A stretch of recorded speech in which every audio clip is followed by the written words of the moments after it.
As I already mentioned, I want to talk about eBPF, XDP, what it is, and what are some recent developments in Linux kernel community. To start off, what is BPF? Probably everybody of you has used TCP-dump in one way or another.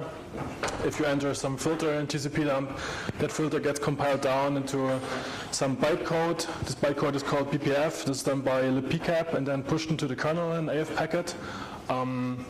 And that is already existing for a very long time.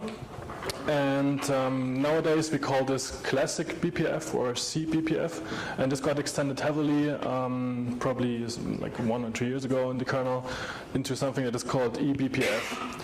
And eBPF is an efficient, generic in-kernel bytecode engine. It is used in many different subsystems in the kernel right now. There are probably like three major areas, which is networking, tracing, and also sandboxing or security.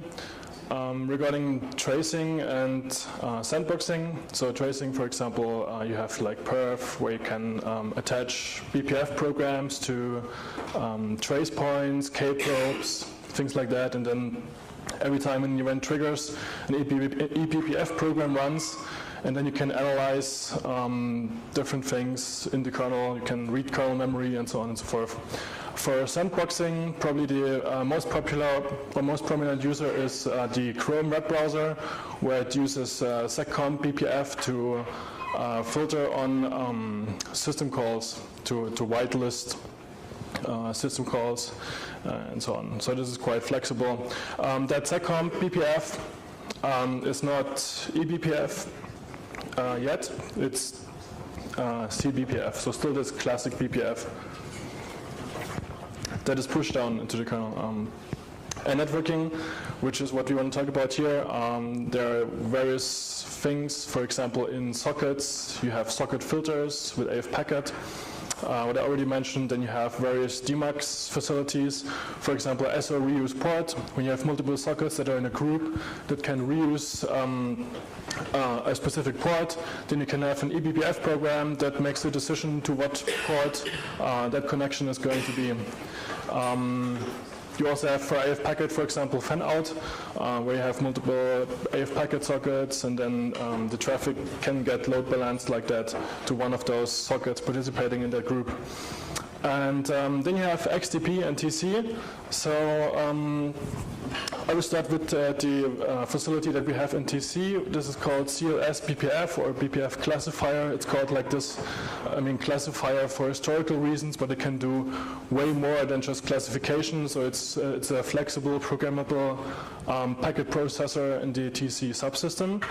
You can attach that.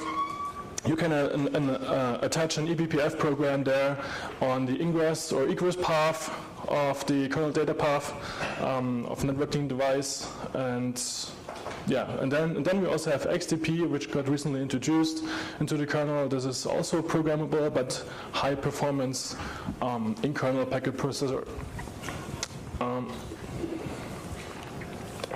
That is attachable to drivers that support it, and on the ingress side of the driver. I will talk a bit more about that later. I think both things, they are complementary to each other in the sense that CLS BPF can be attached to all networking devices, also virtual ones like Weave devices for different networking namespaces, and it can be attached on ingress and egress, and XDP is currently on ingress. And for CLS BPF, you have a socket buffer, which is the networking representation, the kernel representation of a network packet. As you have that as an input into the BPF program, where it works with that data, and you have a bit more richer context with that. But both are complementary to each other and quite flexible. So first, before I dive into the details of both subsystems, I want to present shortly about the eBPF architecture. It consists of 11 64-bit registers. You also have 32-bit sub-registers there. You have a stack that is limited. It's currently 512 bytes on the kernel stack. Implicitly program counter, of course. The instructions, they are fixed size, 64-bit wide, and you can have maximum of 4069 instructions per program, which doesn't seem much, but you can still do quite a lot and quite also complex things with it.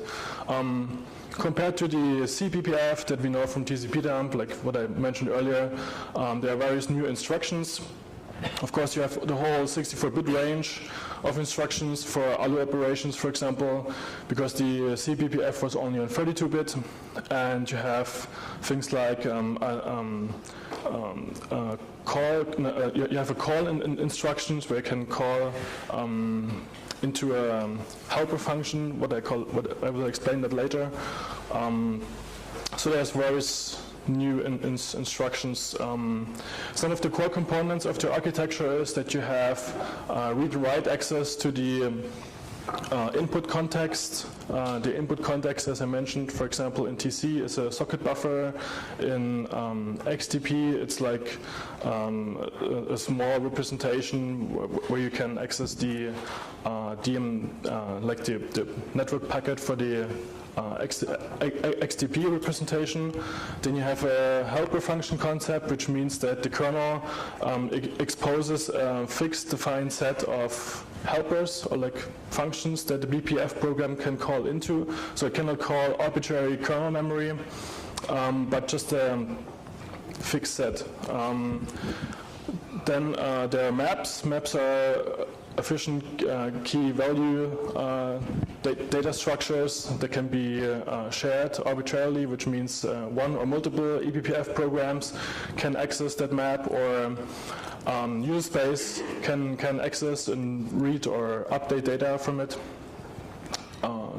at the same time. So then there are tail calls. Tail calls, the concept where one BPF program can call another BPF program. So you don't have this fixed limitation of 4069 instructions per program, but you can also go beyond that. And this is quite useful. It reuses the same stack frame, so it's also quite fast. Then there's a concept of object pinning, which means that from the user space perspective, programs and maps, they are accessed through file descriptors. And once you load your eBPF program into the kernel, for example via TC, then this file descriptor your file descriptor is basically unavailable for other programs to use. And to share maps with also other applications, you can pin them in a pseudo file system as a node there, and then those other programs, they can retrieve it and also work on this map to update or read data. Then in the kernel, there's a cBPF to eBPF translator, which means that whenever you load your classic TCP-dump filter in the kernel, that gets transparently translated to eBPF and only runs on eBPF. And the nice thing about eBPF is that from user space side, LLVM has an eBPF backend, which means that you can write a C-like program, and LLVM translates that into an object file, which has eBPF instructions that can then be loaded into the kernel. And last but not least, there's not only an eBPF interpreter in the kernel, but also a just-in-time compiler. So whenever you load a program and the just-in-time compiler is enabled, then this gets mapped directly to native opcode, so you can run with native performance. All of that is managed through the BPF system call. So it's like a stable API, and also your programs, when you implement them, they're basically stable, so once your kernel supports that, it's like a guarantee that newer kernels will also support that in the future, unlike, for example, kernel module where internals can always change. So to give you some more details regarding TC, TC, you can basically attach this CLS BPF to QDisk, and there's like a QDisk which is called Chat CLS Act, which is just a pseudo QDisk similar to the Ingress QDisk in the kernel. And this is only there for the purpose of attaching classifiers and actions, if you're familiar with TC. In that case, what we want to attach is, of course, CLS BPF. There are like two central hooks where this shared CLS ACT QDISC can attach to, which is the ingress and the egress hook. So they are basically like really central places where every packet has to go through from RX and TX side. Yeah, CLS BPF, it runs eBPF. Historically, it also supports cBPF. So both flavors, and you can atomically update your programs during runtime, which is really useful. Either the root program that is attached to the CLS BPF classifier itself, or those tail calls where one program calls into another, they can also atomically get updated during runtime without restarting your networking interface, things like that. And CLS BPF has a fast path, which means that historically TC had classifiers and actions, what I mentioned, and classifier, once it's done classifying, can then call into a chain of actions, and all of that is pretty inefficient. And eBPF can do everything contained in itself anyway, so therefore this CLS BPF has a so-called direct action mode, where eBPF can classify, mangle, perform various actions on the SKB, on the socket buffer that is as an input, and then just return a verdict and then be done with it. So it doesn't call into a chain of actions or whatever. Everything is done in the eBPF program itself. And there's also an offload interface available. For example, the Netronome NFP driver, if you have such a Netronome SmartNIC, can offload eBPF programs, which means that whenever you load your program to CLS BPF and have such a card, then it gets translated into into a native code that is supported for the instruction set on the NFP driver. So a typical workflow would be you write your C program, you compile it with LVM, it gets translated into ELF instructions, into eBPF instructions. They are contained in an an object file. TC in that case can read that object file and load those instructions to the kernel. In the kernel they get verified, which means that the verifier makes sure that the instructions cannot crash the kernel, it cannot create infinite loops, things like that. Then it gets just-in-time compiled, then this is pushed down into CLS BPF classifier, and then eventually gets offloaded. So that's like typical workflow for that.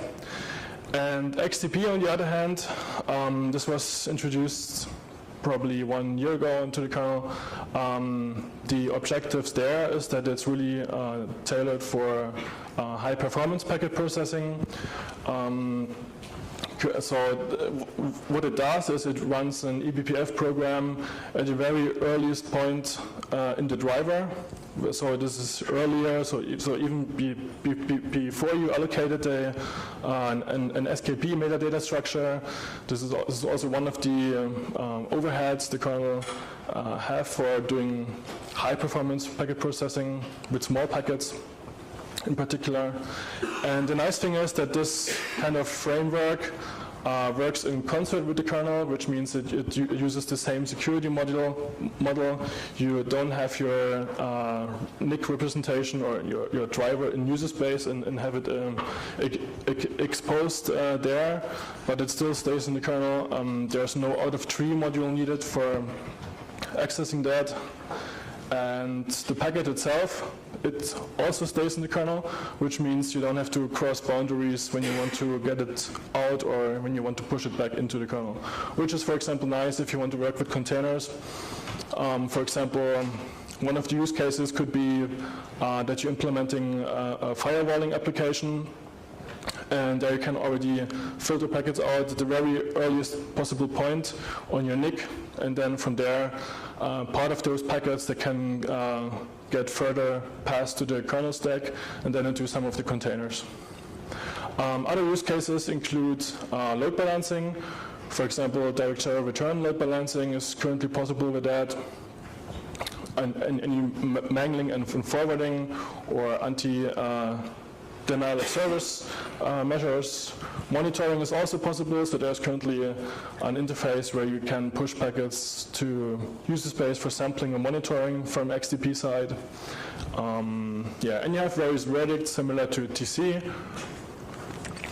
which means either you have, can drop packets, pass them further on to the kernel stack, or transmit them out again. And there are currently a number of drivers that support that. For example, Mellanox drivers, MLX4 and MLX5. Then we have the Metronome driver again, and QLogic. There's recently Verde.net support that has been merged, and Intel I4DE was posted to the NetDev list, so it will be merged soon, and as well BNXT. The drivers, or at least some of them, currently depending on the implementation, but that will change in future, that all of them will support that, most likely. Allow also for atomic updates. So once you have your XDP program loaded and you want to update it with a new version, this can happen without disruption of any traffic. And also XDP has an offloading interface. And again, also Metronome has support for that. So once you load your XDP program, Metronome can offload that with a couple of limitations currently, but it's already a good way forward. And the workflow here, similar to what I mentioned earlier, you have your C program, you have LVM, and this time IP, so IP link command can be used as a loader for pushing the BPF sequence down into the kernel. And yeah, some of those features, I mentioned there are maps which are efficient key value stores. You can, from an BPF program, look up, update, or delete elements. Currently there are a couple of flavors, which are array maps, hash tables, least recently used maps, and longest prefix match, which has been merged not too long ago. They are all available for both types. And for the array, hash, and LRU, you also have per CPU variants, and there's also a possibility to pre-allocate the whole memory, so you have a pool, and you don't have to allocate your elements through the normal kernel allocation facilities. Then there are also specialized maps, which means they cannot be used like those generic maps, but they're rather used with BPF helpers. For example, the program array map, which is used for tail calls, where you can push file descriptors into this specific map, and then you can jump into that through that. There's direct packet access, which means, and it is supported in both cases, eBPF and XDP. Direct packet read and write means that in the past, eBPF had to use helper functions, where you pass in a stack buffer and then it gets filled with the offset, the number of bytes you want to read. But direct packet read and write means you can, for example, just cast your header directly without having to go through helper. So it's a performance optimization there. You have a couple of additional metadata. For example, in the socket buffer case on eBPF, you can use SKB mark, for example. There are various other things there, but so it can work with other facilities from the kernel as well. Regarding packet forwarding, so eBPF, as I mentioned, it can forward packets to any networking device, including virtual ones. So when you push that into container over Reef, for example, you can push it out to the same port, or it can loop it back to the ORX path. For XDP, it's currently still limited. So in XDP case, you can only push it out to the same port it came in. But there's work in progress to also support multi-port TX or TX through a different net device that also supports XDP. That will come in the future, but currently to the same port, it's still useful because, for example, when you have the load balancing use case with direct serial return, your node that runs, or your load balancer that would run XDP gets the packet in and rewrites various parts and push it out again, but the reply packets, since it's direct serial return, go a different path, so it's still very useful to do that. Then some miscellaneous things. You can do encapsulation. So there's VXLAN, Geneve, GRE, IP encapsulation available for CLS BPF. In XDP, you're way more flexible actually. You can do any kind of encapsulation you want because at that early point in time, the kernel doesn't know anything about the packet that is coming in yet. And so you're not limited by the current internal details from the socket buffer itself. Then there's also event notification, which is a really useful feature. What it does, you can have your own custom structs in the eBPF program, and then push that to a high-performance per-CPU memory-mapped ring buffer to user space. That can be some specific metadata or data and packet and the packet data itself, up to the full packet. So that is useful if you have some management daemons that then listen on certain events and update later on map data or programs for tail calls and so on. You have checksum mangling, you have C-group support, and various other things. IP Route 2 as a loader, I already mentioned it, that it has, it can push down the eBPF bytecode into the kernel.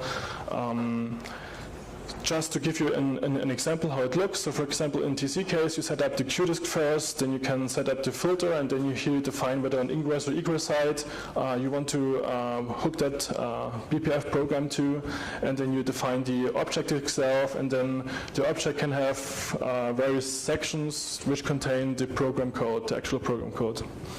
And an XDP workflow, it's currently where you can say, I want to load the program via IP link, and then as well specify the object, and then it gets pushed down. They have a common shared library as the loader backend. So it doesn't necessarily have to be IP Route 2. You can also have other loaders if you program them yourself, or other libraries that support it. So it's just one flavor where you can do that. Then regarding just-in-time compilers, there's x86 support, ARM64, PowerPC, and S390X. So they all have eBPF offloads. PowerPC got recently merged, which is nice, and the same for the NFP driver, which also implements a just-in-time compiler for the NFP-specific instruction set for the networking offload. There are various measures against for hardening those jittered programs. I'm not going too much into detail here. And there are other recent improvements. For example, LVM's eBPF backend recently got dwarf support, which means you can annotate your code with the actual, the generated object code with the actual source code that you have, and it's definitely an improvement for debugging. There are various verifier improvements that can recognize the LVM generated code a little bit better in the kernel, so it accepts those programs as well. And trace points have recently been merged, and so on. So a couple of next steps. So definitely there still have to be improvements from the verification side in terms of logging, or provide more helpful user messages, for example. Then in terms of search pruning, so that the verifier can more aggressively so that the verifier doesn't have to do too much work to verify each possible path of the program. And then there has to be better XDP driver support in future, but that will come over time. And yeah, so those are some examples of next steps regarding code. If you want to look at some code and how the BPF parts are written there, I can recommend you to go to github.com/Cilium, which is a project which implements basically BPF and XDP for containers. There will be a talk afterwards for that, and everything else on the kernel and IPv2 side is merged upstream. And for further information, you can also look at the NetDev conference papers that are there, or the kernel documentation, and so on. Are there any questions? All right. There's an asymmetry there between the features supported between CLS and XDP. Right. Do you expect convergence over time, or I know there are two different levels in the stack. Would you expect them to converge over time? Right. I don't expect to converge all of that, because I mean those are like two different layers of the stack. And for some situations or use cases, one thing might be better than the other. So it's not like it will be exactly the same or something, right? So as I mentioned earlier, they are complementary to each other. So yeah. All right. Is it possible to modify packets in the XDP based on state? So like when I want to do different eBPF NUT or something like this? Right. So you definitely can. Okay. I should repeat the question. Is it possible to modify packets based on state, for example, for nutting? And yeah. So it's definitely possible. So state you can hold basically in BPF maps. That's what they are there for. And you can modify. So as I mentioned, there's direct read, direct write possibilities. So yeah. Cilium, for example, does that. Does it also work when it's offloaded to the hardware? So I'm currently not quite aware what features Netronomes support, but I think they should be able to write as well. Okay, but the one limitation for the Netronome hardware is that they do not yet support BPF maps, but that will come in future. So there's work in progress from Netronome side. I don't work for them, but just to tell you what I know. Okay. So one of the next steps of XDP is to be able to forward to any port. What is the most difficult in this task? I think the most difficult task is so one of the challenges in XDP is that you forward this to a different port, and what is the most difficult task there, right? Is that you have that you need to have so there's currently work regarding having a page pool allocator, which means that if you want to forward that to a different NIC even, they have to have some common understanding on how to transfer the packet from this side to another, right? Without copying, for example. So you need to have like a common shared page pool construct that you can just transfer those pages to the other one, so that they can TX that. Yeah, so there's still, I think, quite some work there to get that supported. Yeah. What's about the locking logic? Because right now the execution has to be purple. The what? The locking logic? Yes. Is it for maps? Sharing maps between. For maps. So what about the locking logic for maps? And yeah, so for example, array maps. On array maps, whether you have it per CPU or not per CPU, you're basically on your own, which means that the program has to be written in a way that it doesn't have race conditions. So you have some instructions, for example, atomic add, where you can use to increment counters on that side. For the hash tables, you have basically the update helper call, which atomically replaces one hash table map element with another. And so yeah, so there are various. It is dependent on the map certainly, and but there are various performance improvements to be done still.